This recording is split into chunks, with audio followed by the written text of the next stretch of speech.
안녕하세요. 백상원 목사입니다. 오늘은 2월 27일 목요일 아침입니다. 오늘도 신실한 마음으로 하나님의 말씀과 함께 하루를 시작하는 여러분 모두에게 크신 하나님의 복되시는 종일토록 함께 하시기를 바랍니다.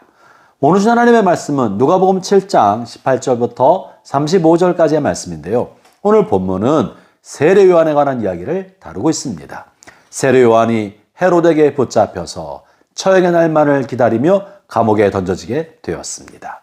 그곳에서 죽음의 날을 기다리고 있었던 세례 요한은 본인 자신이 메시아로 소개했던 예수님께서 이스라엘의 해방과 구원을 위하여 특별한 일을 하는 것처럼 여겨지지 않게 되자 임박한 자신의 죽음을 생각하며 예수님이 정말 하나님의 아들 메시아이신지 마음에 의심이 일어나기 시작했던 것입니다.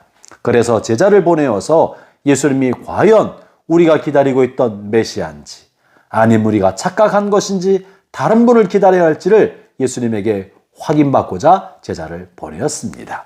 여러분이요, 요한 스스로가 성령에 충만하여 예수님을 하나님의 어린 양으로 소개하고 메시아라고 소개했음에도 불구하고 그 마음에 어둠이 찾아오고 영적 침체기가 되자 그 마음의 믿음이 흔들리게 되었던 것입니다.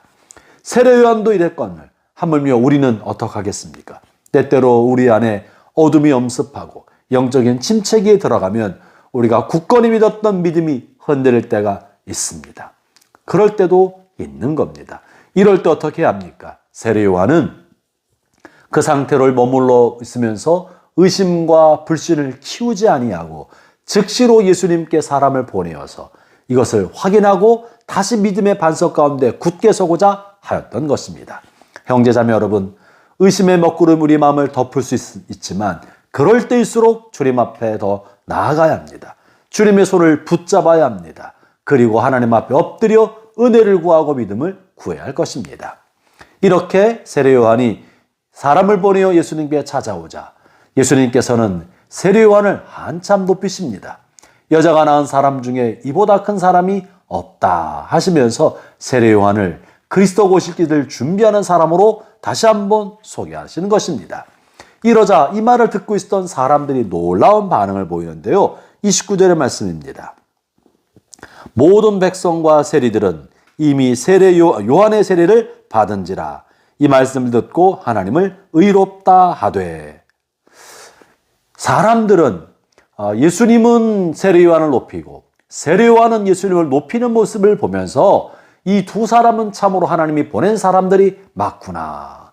서로 경쟁하지 않고 시기하지 않고 질투하지 않고 과연 하나님의 사람들이구나. 그리고 하나님께서는 정말 의로우셔서 하나님의 일이 서로 존중하며 귀히 여기며 조화롭게 하시는 분이시구나. 이들을 통해 이렇게 일하신 하나님은 의로우시구나 라고 고백하고 여기게 되었던 것입니다. 반면에 당시의 종교 지도자들이었던 바리새인과 서기관들은 어떤 태도를 취합니까? 30절 이렇게 말합니다.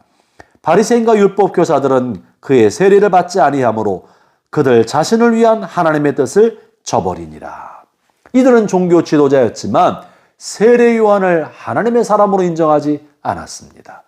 그래서 세례 요한이 하나님의 뜻을 따라 당시에 있는 사람들의 마음에 죄악을 치유하고 회개를 일으켜서 그리스도에 오실 것을 준비하고자 회개의 세례를 베풀었지만 그들은 회개의 세례를 받지 않았습니다. 요한을 인정하지 않았던 것입니다. 자기 나름대로 다른 길이 있다고 생각했던 것이죠. 이것은 바로 하나님의 뜻을 저버렸다고 성경이 말하고 있는 겁니다. 사랑하는 형제자매 여러분, 하나님은 특정한 시대, 특정한 일군의 사람을 통하여 하나님의 특별한 일을 행하시는 분이라는 사실을 알아야 합니다. 하나님은 수많은 사람을 사용하시지만 특정한 시기에 특정한 사람을 사용하심으로 그 시대를 향한 하나님의 특별한 일을 하시곤 하신다는 사실입니다. 지금 이 시대에는 하나님께서 많은 종교 지도자를 땅에 두셨지만 특별히 세례 요한을 통하여 그리스도의 오시기를 예비하기 위한 회개 세례를 전파하였고, 이 회개 세례를 받은 사람은 깨끗한 마음으로 그리스도를 알아보고 그리스도를 메시아로 받아들일 수 있게 되는 것이에요. 그러나 율법 교사들과 바리새인들은 세례 요한을 통해 전파되는 복음과 그리스도를 향한 예비 작업을 거부하였기 때문에 그들은 그리스도도 거부하는 그런 늪에 빠지게 된 것입니다.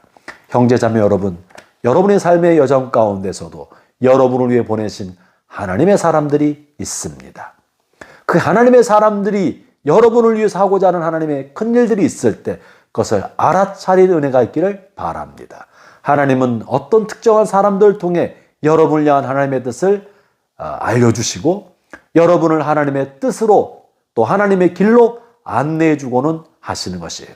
이것을 거절하고 이것을 따르지 않을 때 하나님의 뜻을 거스리는 사람이 되어서 하나님의 길로부터 멀리 멀어져가는 하나님의 사람이 되어갈 수 있는 것입니다. 율법학사들과 바리새인들이 세례 요한을 인정하지 않게 되자 그들은 세례 요한만 버린 것이 아니라 그를 통해 준비하고 있는 예수 그리스도를 말미암은 구원의 사역으로부터도 멀어지는 사람들이 되었던 것이죠. 형제자매 여러분, 오늘을 사는 동안에 여러분 주변에 여러분을 보내신 하나님의 사람들을 알아차리고 마음과 뜻을 합하여 하나님의 뜻을 성취하는 데 쓰임받으며 순종하는 삶을 살아가시기를 주의 이름으로 축원합니다. 기도하겠습니다. 하나님 아버지 감사합니다. 세례 요한은 예수님을 높여주었고 예수님은 또한 세례 요한 앞에 겸손히 세례를 받으심으로 서로 사역을 존중히 여겨줬던 것을 기억합니다. 그러나 당시 종교 지도자들은 교만한 마음과 우월감과 자존심으로 세례 요한을 인정하지 아니하므로 마침내 예수님마저 버리는 사람들이 되어버렸습니다. 주님, 내 주변에 하나님께서 하나님의 사람을 통해 하신 일을 알아차리게 해주시고 그를 귀히 여기고 존중히 여기며 그의 사역에 나 자신을 동참시켜서 하나님의 뜻을 함께 이뤄가는 생활, 우리의 삶이 될 수 있도록 성령여 도와 주시옵소서. 예수님 이름으로 기도합니다. 아멘.